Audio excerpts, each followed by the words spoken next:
Good evening सगळ्यांना. रविवारचा दिवस ना म्हणजे सुट्टीचा दिवस असतो आणि त्या दिवशी सगळे कामं एकदम रेंगाळतात. अगदी सकाळपासून संध्याकाळपर्यंत सगळ्याच कामांना एवढा उशीर होऊन जातो ना की सांगायचंच नाही.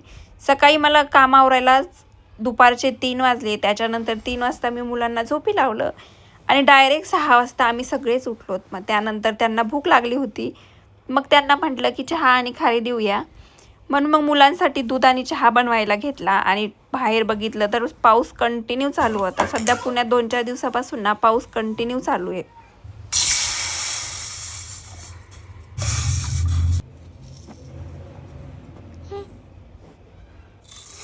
मग मी गरमागरम चहा बनवायला ठेवला. तोपर्यंत दुपारी घासून ठेवलेले भांडे म्हणले एकदा लावून घ्यावात, कारण एवढे भांडे साचले होते ना. माझे भांडे ना जरा जास्तच पडतात का काय माहीत नाही. चांगले भांडे दिसले की घे आणि वापर असं असतं माझं.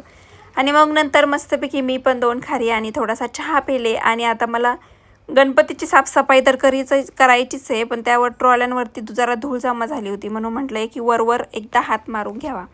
गणपतीसाठी डीप क्लीन चालूच करायची आता. मग फक्त ट्रॉल्यांना वरवर हात मारून घेतला, कारण लहान मुलं असले ना की एवढे खराब हात लावते ट्रॉल्यांना की काय सांगायचंच नाही.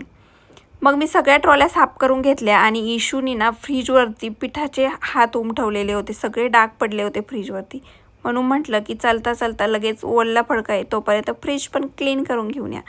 फ्रीज क्लीन करायच्या अगोदर ते बंद आहे का नाही याची जरा चेक करायचं, कारण फ्रीज नेहमी बंद झाले ना की मगच ते क्लीन करायचं. आणि रात्रीच्या जेवणामध्ये बाहेरूनच आणला होता हा पुलाव, मस्त होता.